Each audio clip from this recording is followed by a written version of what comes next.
Innal hamdalillah nahmaduhu wa nasta'inuhu wa nastaghfiruh wa na'udzu billahi min shururi anfusina wa min sayyiati a'malina man yahdihillahu fala mudilla lahu wa man yudlil fala hadiya lahu wa ashhadu an la ilaha illallah wahdahu la syarika lahu wa ashhadu anna Muhammadan abduhu wa rasuluh ya ayyuhalladzina amanu taqullaha haqqa tuqatih ولا تموتن إلا وأنتم مسلمون يا أيها الناس اتقوا ربكم الذي خلقكم من نفس واحدة وخلق منها زوجها وبث منهما رجالا كثيرا ونساء واتقوا الله الذي تساءلون به والأرحام إن الله كان عليكم رقيبا يا أيها الذين آمنوا اتقوا الله وقولوا قولا سديدا يصلح لكم أعمالكم ويغفر لكم ذنوبكم ومن يطع الله ورسوله فقد فاز فوزا عظيما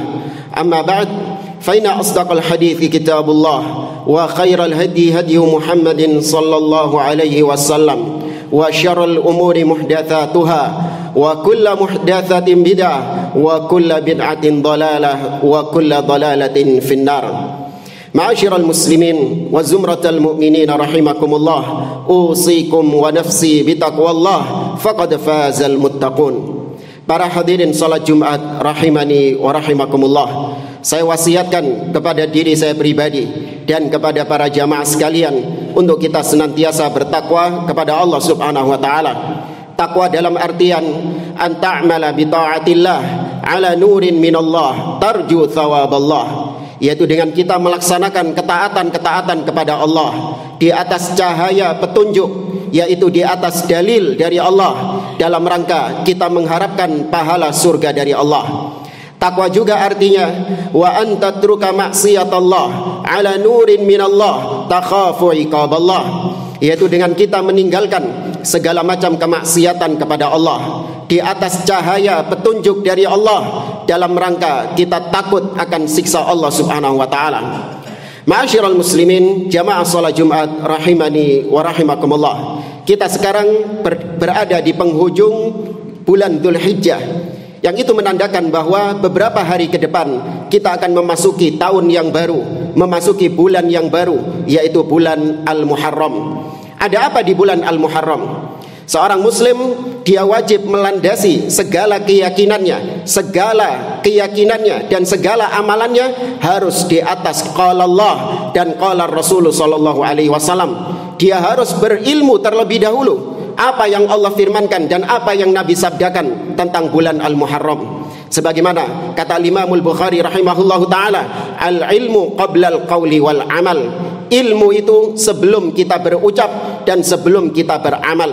Sebelum kita mengamalkan amalan-amalan di bulan Al-Muharram, kita wajib melandasi terlebih dahulu dengan ilmu yang bersumber dari kitabullah dan sunnah Nabi SAW. Sebelum kita menyampaikan apa menurut syariat tentang bulan Muharram, kita sampaikan terlebih dahulu bahwasanya merupakan hak Allah Subhanahu wa taala untuk memuliakan sebagian makhluknya di atas sebagian makhluknya yang lain. Sebagaimana Allah memuliakan para nabi dan rasul di atas semua manusia yang ada. Allah memuliakan para sahabat Nabi SAW di antara semua umat Nabi Muhammad SAW. Allah muliakan Abu Bakar As-Siddiq, Umar ibn Khattab, Uthman bin Affan, Ali bin Abi Thalib di atas semua para sahabat-sahabat yang lain. Ini merupakan kekhususan Allah Subhanahu wa taala untuk memilih siapa hamba-hambanya yang lebih mulia daripada yang lain. Sebagaimana juga Allah lah yang berhak untuk memilih kota mana, tempat mana yang lebih mulia daripada tempat-tempat yang lain. Allah memilih kota Mekah, Allah memilih kota Madinah sebagai kota negeri yang lebih mulia daripada semua negeri-negeri yang ada di atas muka bumi ini. Allah mencintai masjid-masjidnya di atas semua tempat-tempat yang ada di atas muka bumi ini. Dan Allah lebih memuliakan Masjid Al-Haram, Masjid Nabi SAW, dan juga Masjid Al-Aqsa di atas semua masjid-masjid yang ada. Ini merupakan hak Allah Subhanahu wa Ta'ala. Sebagaimana juga Allah lah yang berhak untuk menentukan mana waktu yang lebih mulia daripada waktu-waktu yang lain. Maka Allah Subhanahu wa Ta'ala memuliakan bulan Al-Muharram, karena bulan Al-Muharram merupakan salah satu dari 4 bulan yang dimuliakan oleh Allah Subhanahu wa Ta'ala selain bulan Ramadan yang merupakan sayyidus syuhur.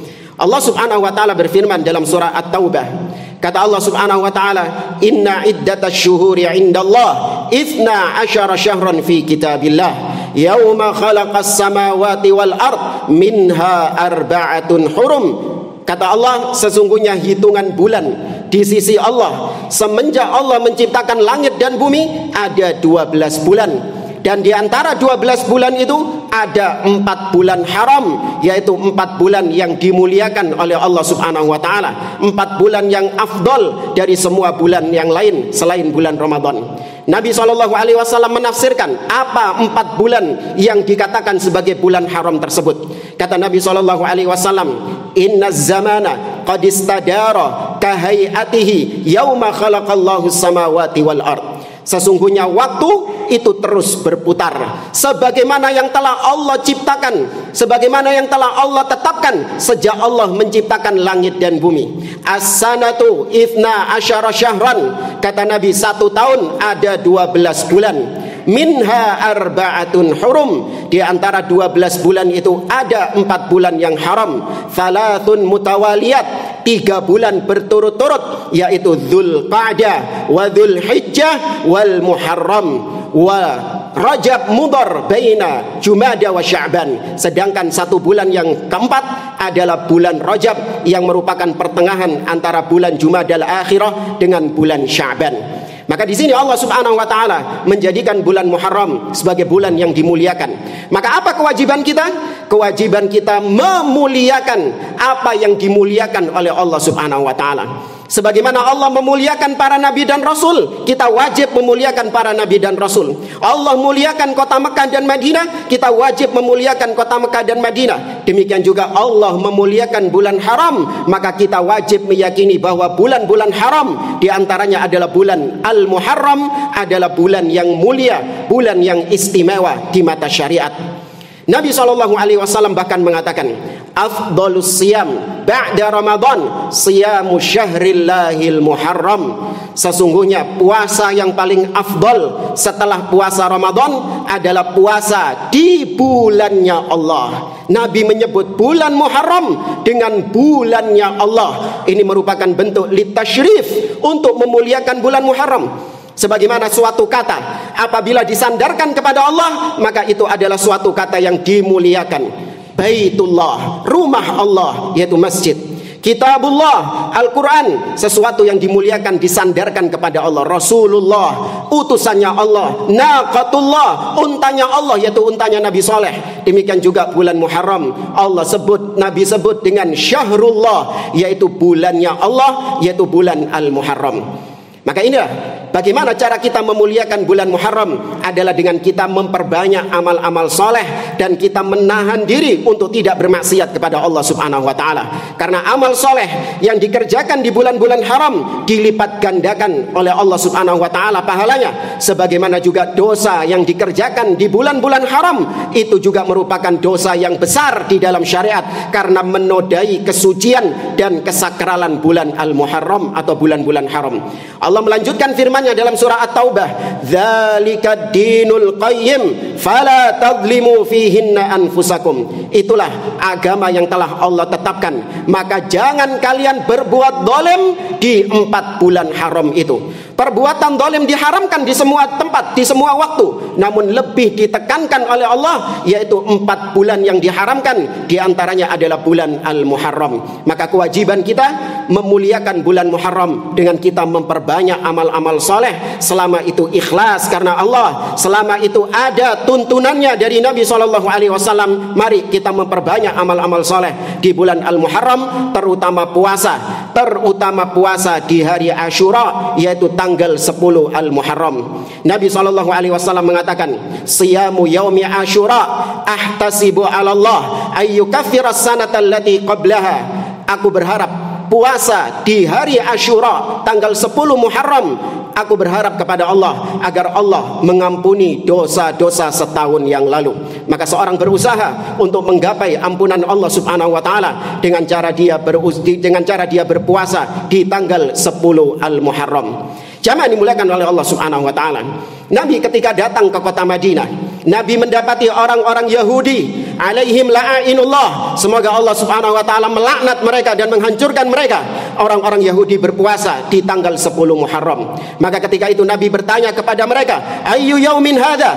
Hari apa ini? Kenapa kalian berpuasa? Maka mereka mengatakan, hadza yaumun najjallahu Musa wa bani Israil wa aghraqa Fir'aun wa qaumahu fasamahu Musa syukran lillah. Hari ini adalah hari di mana dahulu Nabi Musa alaihissalam dan Bani Israel diselamatkan oleh Allah Subhanahu wa taala, yaitu hari di mana Allah menenggelamkan Fir'aun dan bala tentaranya di dalam lautan. Maka Nabi Musa berpuasa di hari tersebut sebagai bentuk syukur kepada Allah Subhanahu wa taala. Maka kami pun mengikuti Nabi Musa berpuasa di tanggal 10 Muharram. Tapi Nabi SAW menganulir ucapan mereka seraya mengatakan, nahnu ahaqqu bi Musa minkum. Kami umat Islam lebih layak mengikuti Nabi Musa daripada kalian. Maka kemudian Nabi mengatakan, in kanal amul muqbil sunnat tasi'. Jika demikian, tahun depan kita akan berpuasa tanggal 9 Muharram dalam rangka untuk menyelisihi puasanya orang-orang Yahudi, dalam rangka agar kita tidak tasyabbuh menyerupai orang-orang kafir, menyerupai orang-orang Yahudi. Maka ini amalan yang kita lakukan, yaitu kalau bisa puasa di tanggal 9 Muharram dan tanggal 10 Muharram, ini yang paling sempurna. Namun kalau tidak bisa, maka yang ditekankan adalah puasa di tanggal 10 Al-Muharram. Jamaah dimulakan oleh Allah Subhanahu wa taala.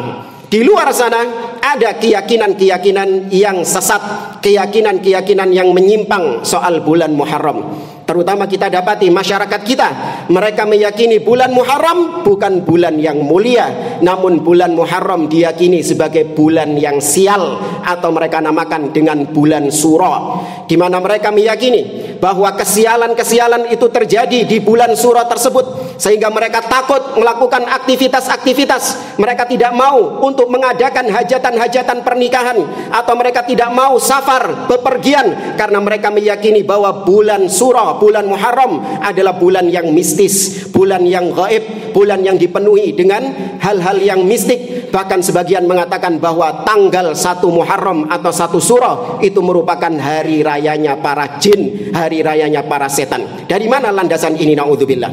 Maka seorang yang masih meyakini bahwa bulan Sura adalah bulan yang sial, jangan dianggap ini permasalahan yang sepele. Ini merupakan bentuk kesyirikan kepada Allah Subhanahu wa taala. Kenapa demikian? Karena kata Nabi SAW, at-tiyaratu syirkun, at-tiyaratu syirkun, at-tiyaratu syirkun.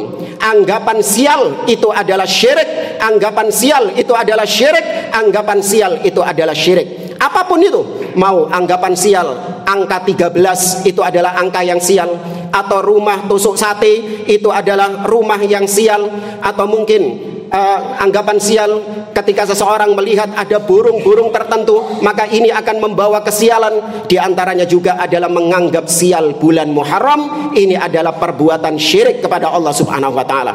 Kemudian yang kedua, anggapan bahwa bulan Muharram atau yang mereka namakan dengan Surah itu adalah bulan yang sial, ini bertentangan dengan sabda Nabi dan firman Allah yang justru memuliakan bulan Muharram. Allah sebutkan bulan Muharram adalah bulan yang dimuliakan dari 4 bulan, dan Nabi menyebut bulan Muharram dengan bulannya Allah, Syahrullahil Muharram. Maka meyakini bulan Muharram sebagai bulan sial bertentangan dengan firman Allah dan sabda Nabi SAW. Kemudian yang ketiga, meyakini bulan Muharram sebagai bulan yang sial, ini merupakan bentuk tasyabbuh dengan orang-orang musyrikin jahiliyah, di mana dahulu orang-orang musyrikin jahiliyah mereka meyakini ada bulan yang sial, tapi bukan bulan Muharram, mereka meyakini bulan Safar. Maka kemudian Nabi SAW menepis anggapan sial ini, seraya mengatakan, Nabi SAW bersabda, la adwa wala tiara wala hamma wala safar. Tidak ada penyakit yang menular dengan sendirinya. Semua itu dari Allah Subhanahu wa taala. Dan tidak ada anggapan sial, tidak ada burung-burung yang membawa kesialan, dan tidak ada sial di bulan Safar. Kalau orang-orang sekarang meyakini bulan Muharram adalah bulan yang sial, ini merupakan bentuk tasyabbuh, karena orang-orang musyrikin juga meyakini ada namanya bulan sial, wal iyadzubillah. Kemudian yang keempat, kenapa kita tidak boleh meyakini bulan Surah atau bulan Muharram sebagai bulan yang sial? Karena itu bentuk menyakiti Allah Subhanahu wa taala. Allah berfirman dalam sebuah hadis qudsi, yu'dhini ibnu Adam. Anak-anak Adam telah menyakitiku. Dengan cara apa menyakiti Allah? Yasubbud dahra. Mereka mencaci maki waktu, mereka mencela waktu. Di antaranya meyakini bahwasanya waktu ini dan ini adalah waktu yang sial. Itu adalah bentuk mencaci maki Allah atau bentuk mencaci maki waktu dan menyakiti Allah. Wa ana dahru, padahal akulah yang menciptakan waktu. Uqallibul laila wan nahar, akulah yang membolak-balikkan siang dan malam. Namun sedemikian jelas qala Allah dan qala Rasul, sedemikian jelas syariat menjelaskan bahwa bulan Muharram adalah bulan yang mulia, bukan bulan yang sial. Namun sebagian orang tertipu dengan syubhat-syubhat. Mereka tertipu dengan talbis oleh iblis dan para pengikut-pengikutnya, di mana mereka membungkus anggapan mistis di bulan Suro itu adalah bentuk melestarikan tradisi Nusantara. Inilah warisan budaya, inilah warisan nenek moyang kita yang kita tidak boleh meninggalkannya. Kita wajib berpegang teguh melestarikan tradisi leluhur-leluhur kita. Dengan cara apa? Dengan cara berbuat syirik kepada Allah. Apa yang mereka lakukan ketika tanggal 1 Suro? Mereka memandikan benda-benda pusaka, entah itu keris atau batu akik atau jimat dan yang lainnya. Itu jelas-jelas merupakan bentuk kesyirikan kepada Allah Subhanahu wa taala. Nabi SAW mengatakan, innar ruqa wat tamaim wat tiwala syirkun. Sesungguhnya jampi-jampi ala dukun, sesungguhnya ilmu sihir, dan sesungguhnya benda-benda keramat atau jimat-jimat yang dikeramatkan, syirkun, itu bentuk kesyirikan kepada Allah Subhanahu wa taala. Maka tidak ada ketika seseorang meyakini bahwasanya syariat Islam, hukum Allah adalah hukum yang wajib diterapkan oleh setiap muslim, nggak boleh dia tetap berpegang dengan budaya, dengan adat istiadat. Kalau jelas-jelas adat istiadatnya itu adalah syirik kepada Allah Subhanahu wa taala, maka tinggalkan. Kita umat Islam tidak butuh dengan warisan budaya yang itu adalah syirik kepada Allah Subhanahu wa taala. Enggak perlu kita lestarikan budaya-budaya yang merupakan kesyirikan kepada Allah, karena itu akan semakin mendatangkan musibah, semakin mendatangkan bencana, semakin mendatangkan murka Allah Subhanahu wa taala. Maka ingatkan saudara-saudara kita agar mereka tidak terjebak dengan propaganda-propaganda para pelaku-pelaku kesyirikan yang membungkus kesyirikan mereka dengan alasan ini adalah melestarikan budaya atau kearifan lokal. Aqulu qouli hadza wa astaghfirullah li wa lakum wa lisairil muslimina min kulli dhanbin fastaghfiruhu innahu huwal ghafurur rahim.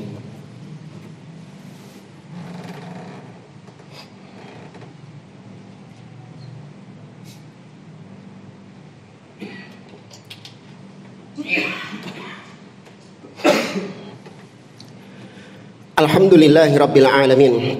Wassalatu wassalamu ala asyrafil anbiya'i wal mursalin nabiyina Muhammadin wa ala alihi wa sahbihi ajma'in. Thumma amma ba'd. Di antara kekeliruan-kekeliruan yang dilakukan oleh sebagian kaum muslimin di bulan Muharram, yaitu mereka terjatuh dalam perbuatan-perbuatan yang bid'ah, yang tidak ada contohnya, tidak ada tuntunannya dari Nabi SAW, tidak pula dilakukan oleh para sahabat. Di antara bid'ah yang dilakukan di bulan Muharram adalah bid'ah yang dipopulerkan oleh kaum zindik, kaum munafik, yaitu Syiah Rafidah qatalahumullah, yang mereka sekarang sedang berada di atas daun mengambil simpati kaum muslimin dengan perlawanannya kepada Zionis. Kita ingatkan kepada kaum muslimin rahimakumullah, jangan ada sedikit pun kecintaan kepada orang-orang Syiah Rafidhah. Dengan cara apapun mereka menampakkan pembelaannya kepada kaum muslimin, seorang muslim ahlu sunnah tetap mereka meyakini bahwa Syiah Rafidhah lebih kafir, lebih busuk daripada orang-orang Yahudi dan Nasara. Mereka lebih kejam daripada orang-orang Yahudi dan Nasara. Jangan ada kecintaan kepada mereka sedikit pun. Bahkan yakini fenomena yang terjadi sekarang itu bentuk rahmat Allah subhanahu wa ta'ala kepada kaum muslimin, di mana Allah jadikan dua musuh yang mereka sama-sama sengit permusuhannya kepada kaum muslimin, mereka dijadikan saling berperang dan saling membunuh. Kita berdoa kepada Allah, semoga Allah subhanahu wa ta'ala membinasakan mereka berdua, karena merekalah musuh-musuh Allah subhanahu wa ta'ala dan musuh Nabi SAW dan umat Islam. Syekhul Islam Ibnu Taimiyah rahimahullah ta'ala mengatakan bahwasanya Syiah Rafidhah hum akfar minal Yahud wan Nasara. Mereka ini lebih kafir daripada orang-orang Yahudi dan Nasara. Kita tidak lupa bagaimana mereka menuduh ibunda kita Aisyah radhiyallahu ta'ala anha sebagai zaniyah, sebagai pezina. Kita tidak lupa bagaimana pengkafiran mereka terhadap para sahabat Nabi SAW. Bagaimana mereka mencaci maki Abu Bakar As-Siddiq, mencaci maki Umar ibn Khattab, mencaci maki para sahabat Nabi SAW. Kita tidak lupa dengan kekufuran-kekufuran mereka. Maka jangan sampai Anda memberikan kecintaan kepada kaum Syiah Rafidhah yang sekarang sedang mencari muka di hadapan kaum muslimin, seolah-olah mereka membela kaum muslimin. Justru merekalah yang terlihat dalam sejarah mereka juga banyak membantai kaum muslimin, wal iyadzubillah.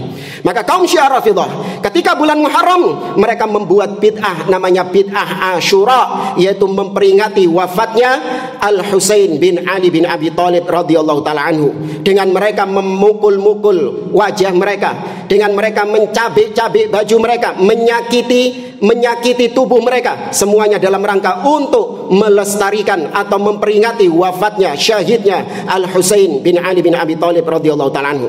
Ahlu sunnah mencintai ahlul bait, namun tidak berlebihan dalam mencintai ahlul bait Nabi SAW. Ahlu sunnah mencintai Al-Husain bin Ali bin Abi Thalib, namun tidak hulu sebagaimana hulunya orang-orang Syiah, bahkan meyakini Al-Husain lebih mulia daripada para nabi dan rasul, wal iyadzubillah. Nabi SAW bersabda, laisa minna man syaqqal juyuba wa darabal khududa wa da'a bid'awal jahiliyah. Bukan termasuk golongan kami orang-orang yang menampar-nampar pipinya, merobek-robek bajunya, dan berteriak-teriak seperti teriakannya orang jahiliyah. Sahih, kaum Syiah Rafidhah bukan umatnya Nabi SAW. Yakini mereka adalah orang-orang kafir di luar Islam. Jangan tertipu dengan propaganda-propaganda mereka bahwasanya perbedaan antara ahlu sunnah dengan Syiah hanya sebatas perbedaan madhab, sebagaimana perbedaannya Imam Syafi'i dengan Imam Maliki, perbedaan madhab Hanafi dengan madhab Hambali. Tidak, perbedaan kita dengan mereka sebagaimana perbedaan Islam dengan agama-agama di luar Islam. Jangan mau untuk diajak bersatu dengan orang-orang zindik, orang-orang munafik, karena mereka adalah musuh di dalam selimut. Qatalahumullah, semoga Allah subhanahu wa ta'ala membinasakan mereka. Kemudian juga di antara bid'ah-bid'ah yang dilakukan oleh sebagian orang di bulan Muharram, yaitu dengan mereka mengkhususkan suatu ibadah tertentu, sedangkan Nabi tidak pernah mengkhususkan ibadah tersebut di waktu-waktu itu. Sebagaimana kita dapati tersebar di akhir-akhir tahun Hijriah, yaitu doa akhir tahun dan doa awal tahun. Ini semua adalah bid'ah di dalam agama. Tidak pernah diajarkan oleh Nabi SAW mengkhususkan doa di akhir tahun atau mengkhususkan doa di awal tahun. Orang mau berdoa silakan, namun jangan sampai doanya itu dikait-kaitkan dengan sebab akhir tahun atau dengan sebab awal tahun. Demikian juga ada zikir berjamaah dalam rangka memperingati pergantian tahun, atau sholat tahajud dalam rangka memperingati pergantian tahun. Ini semua merupakan bid'ah yang tidak ada contohnya dari Nabi dan para sahabat. Orang mau melakukan sholat tahajud, mau berzikir kepada Allah silakan, namun jangan dikaitkan dengan pergantian tahun, karena sebab ini tidak ada dalilnya dari Nabi SAW. Maka orang yang mengerjakan suatu amalan yang tidak ada dalilnya, tertolak, sebagaimana sabda beliau, man amila amalan laisa alaihi amruna fahuwa rad. Barang siapa yang mengamalkan suatu amal ibadah yang tidak ada contohnya dari kami, maka tertolak, tidak akan diterima oleh Allah Subhanahu wa taala. Semoga Allah Subhanahu wa taala memberikan taufik kepada kita, dan semoga Allah memberkahi umur kita dan menerima amal-amal soleh kita. Innallaha wa malaikatahu yusholluna 'alan nabi ya ayyuhalladzina amanu shallu 'alaihi wa sallimu taslima. Allahumma shalli 'ala Muhammad wa 'ala ali Muhammad kama shallaita 'ala Ibrahim wa 'ala ali Ibrahim wa barik 'ala Muhammad wa 'ala ali Muhammad kama barakta 'ala Ibrahim wa 'ala ali Ibrahim innaka Hamidum Majid. Allahumma ighfir lil mu'minina wal mu'minat wal muslimina wal muslimat al ahya'i minhum wal amwat. Allahumma anta rabbuna la ilaha illa anta khalaqtana wa nahnu ibaduk wa nahnu ala ahdika wa wa'dika mastata'na na'udzu bika min syarri ma sana'na nabu'u laka bi ni'matika 'alaina wa nabu'u bi dhunubina faghfir lana fa innahu la yaghfiru dhunuba illa ant. Allahumma a'izzal islam wal muslimin wa adhilla syirka wal musyrikin al yahud wan nasara war rawafid a'da'aka a'da'ad din. Allahumma shaddid shamlahum wa mazzik jam'ahum wa zalzil aqdamahum wa alqi fi qulubihim ar-ra'ba innaka ala kulli syai'in qadir. Allahumma ansur ikhwanana al-muslimina fi kulli makan. Allahumma ansur ikhwanana al-muslimina fi Filistin ala aduwika al-yahud, ala al-yahudil ghasibin, ala al-yahudil mal'unin. Allahumma ansurhum ala aduwika wa aduwihim ya qawiyyu ya aziz. Rabbana taqabbal minna innaka antas samiul alim wa tub alaina innaka antat tawwabur rahim. Rabbana atina fid dunya hasanah wa fil akhirati hasanah wa qina adzaban nar. Wa sallallahu ala nabiyyina Muhammad wa ala alihi wa sahbihi ajma'in wa akhiru da'wana anil hamdulillahi rabbil alamin wa qumu li salatikum yarhamukumullah. Allahu akbar.